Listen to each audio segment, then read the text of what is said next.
welcome back to Etheric Tide. This is Lauren with the June Tarotscope for 2020 for each of the signs. And we on to Libra, which is represented by Justice in the Major Arcana.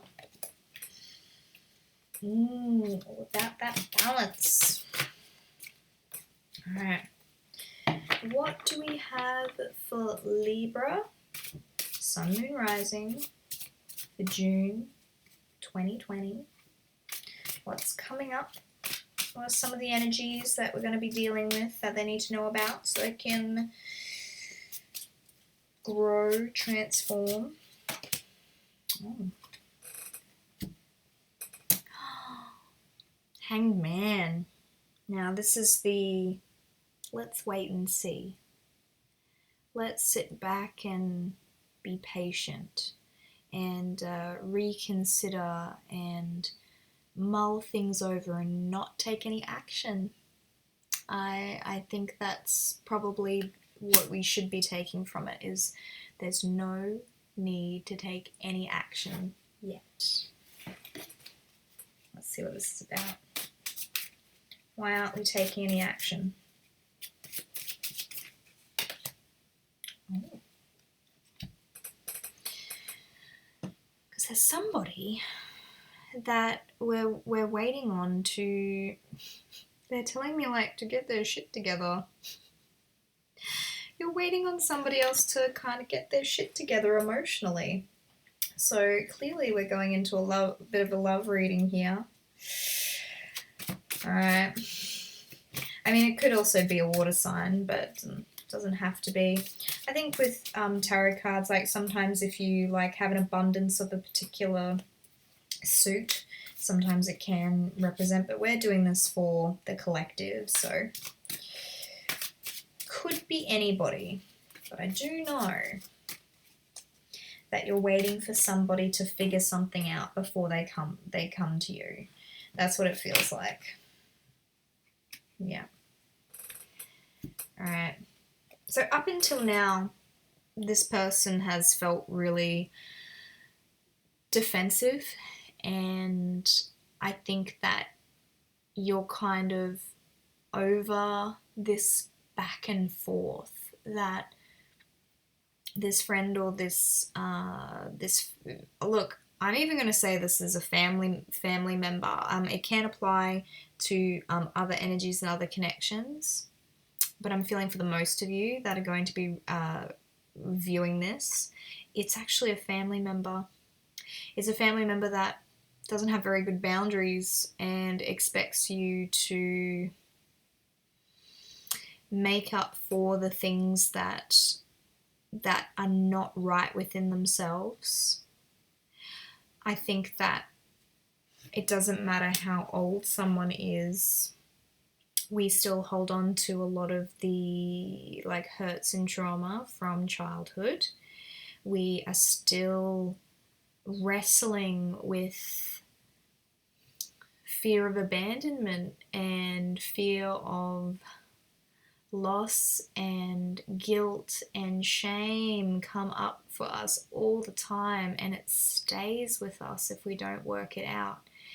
And sometimes when it comes to our closest family members, we become a little entangled with that energy, and sometimes we project some of the stuff that's coming up in us onto the other person. And when something might come up for this particular family member, or they go into that defense mode, as in they might get a little bit defensive over having to own up to their bad behavior, and then they get stubborn, and then they start lashing out at you, saying you're doing that thing instead.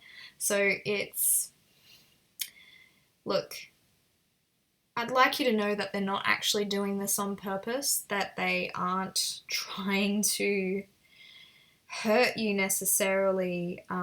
It's because they're afraid. It's because they're hurt. Generally, when people act out like that and try to cause pain in other people, it's because they're experiencing pain. and it has nothing to do with you. So I'd like you to know if there's a person, but particularly a family member in your life that it feels like they say things just to hurt you. I would love you to be able to let go and realize that it's because they are hurting so much. And that doesn't mean that you need to be treated in a certain way. It doesn't mean that they get to push through your boundaries. It doesn't mean that they shouldn't be pulled up on their stuff, because even if they're a family member, we absolutely are not beholden to them. We, like, even if it's a parent, just because we were born to them and we are their child, they don't own us.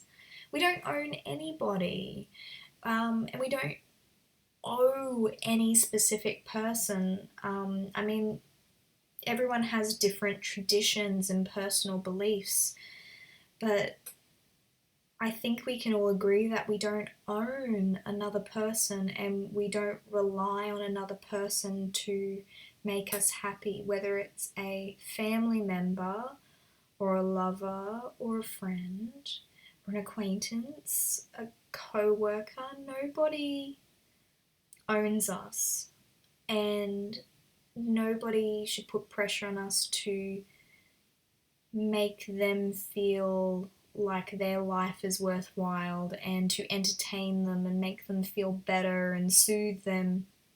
And I mean, support is great, and support is necessary when it comes to having healthy relationships where we unconditionally support the people that are in our lives. However, we should not expect support and then make that person feel bad because we're not receiving that support in the way that we want them to. So I think I need to go back to the Hangman here. I think that's, like, if any of the cards had to come up, the Hangman is the one that you need to take with you into June, is retract your energy from the situation and the person and the connection with love. Love for yourself just as much as them, because by retracting your energy, you're inviting the other person to sort their shit out, you know? And by doing that, they're going to come to a whole lot of personal learnings that they wouldn't have been able to come to if you were still giving as much as you were. So, Libra, that's your June 2020. I hope you have a great day and a great month. If you would like a personal reading, all the details are down below. And like, comment, and subscribe. I'd love to hear what you think about the reading. Thank you. And see you later.